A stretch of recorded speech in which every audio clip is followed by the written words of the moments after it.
अंगणवाडी सेविकांना पर्यवेक्षिका पदावर पदोन्नती. Maharashtra Akola. Reporter Ganesh Padekar, Chanakya news, channel India. Anganwadi सेविकांना पर्यवेक्षिका पदावर पदोन्नती देण्यासाठी घालण्यात आलेली 45 वर्षांची कमाल वयोमर्यादा मुंबई उच्च न्यायालयाच्या नागपूर खंडपीठाने रद्दबातल ठरवली आहे.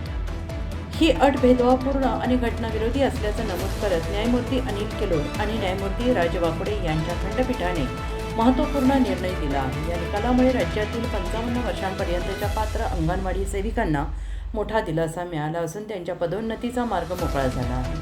महिला आणि बालविकास विभागाच्या सेवा प्रवेश नियमातील नियम 7(1) क ला आव्हान देत अकोला जिल्ह्यातील 10 अंगणवाडी सेविकांनी उच्च न्यायालयात याचिका दाखल केली होती.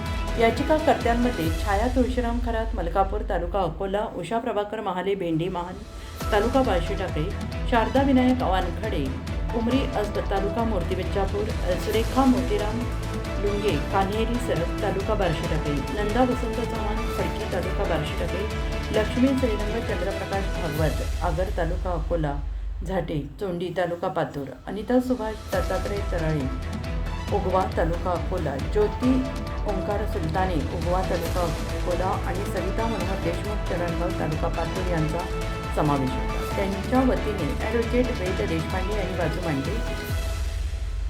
45 वर्षापर्यंतच्या अंगणवाडी सेविकांना दिलासा.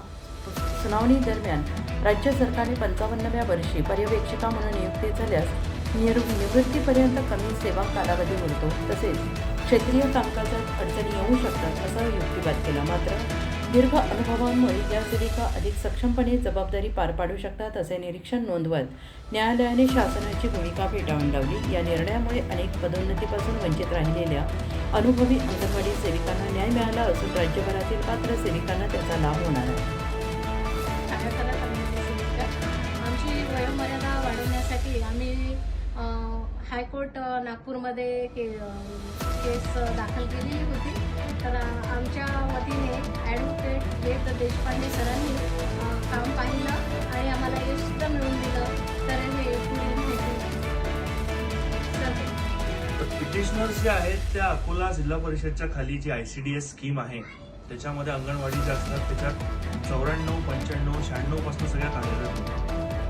20 ते 25 वर्षापर्यंत काम केल्यानंतर जेव्हा 2021 मध्ये नवीन सर्व्हिस एंट्री रूल्स आले त्याच्यामध्ये सुपरवायझर जी एक प्रमोशनल पोस्ट आहे त्याच्या प्रमोशनसाठी एक्झामिनेशन कंडक्ट करण्याचा त्याच्यात तरतूद असून त्यांनी वयोमर्यादा for qualification of that examination ही 55 जी आधी होती त्याची 45 आणि त्याच्यामुळे ज्या पिटिशनर्स होत्या ज्या 94-95 पासून ते काम करत होत्या त्यांना त्यांचं वय 45 ओलांडल्यामुळे त्या सगळ्या त्याच्यातनं डिबार होऊन गेल्या.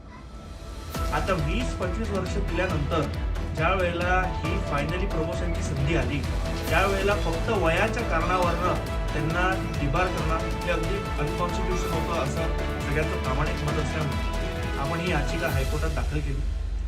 बॉम्बे हायकोर्ट नागपूर बेंच यांनी हे सगळे मुद्दे ऐकल्यावरती शासनाचं सगळं ऐकल्यावर त्यांनी असं डिसिजन दिलेलं आहे की एकदा कुठल्या गव्हर्नमेंटनी काही रूल्स किंवा काही एखादी एक स्कीम वगैरे कुठली जर का काढली असेल तर त्याच्यामुळे एक जनमानसात त्याच्याबद्दल एक एक्सपेक्टेशन निर्माण होते की आम्हाला याचा लाभ मिळेल आणि त्यामुळे आपण सातत्याने त्याच्यात टुवर्ड्स वाटचाल करतो. पण जर का एखाद्या कुठल्या नंतर आलेल्या कायद्याने एक आर्बिट्ररी कुठल्या रूल काढून जर का त्या एक्सपेक्टेशनचं व्हायोलेशन केलं असेल तर त्याला ब्रीच ऑफ लेजिटिमेट एक्सपेक्टेशन म्हणतात. आणि ऑन धिस काउंट आर्टिकल 14 आणि आर्टिकल 16 याचं व्हायोलेशन त्या पर्टिक्युलर रूलनी झालेलं आहे असं हायकोर्टाने त्या निकालामध्ये डायरेक्शन दिलेली आहे आणि डिक्लेअर. त्यामुळे तो section rule 7(1)(c) of service entry rules of 2021 हा या याचिके थ्रू कॉशन सॅटिस्फाईड केलेला आहे. आणि याचा असा फरक पडेल की आता ज्याही कुठल्या अंगणवाडी सेविका त्यांना 10 वर्षाहून जास्ती एक्सपिरियन्स आहे आणि ज्यांचं वय 55 वर्षापर्यंत 45 पासून 55 वर्षापर्यंत आहे त्या सगळ्या आता त्या एक्झामिनेशनसाठी एलिजिबल राहतील आणि त्या सगळ्यांना एक फेअर अपॉर्च्युनिटी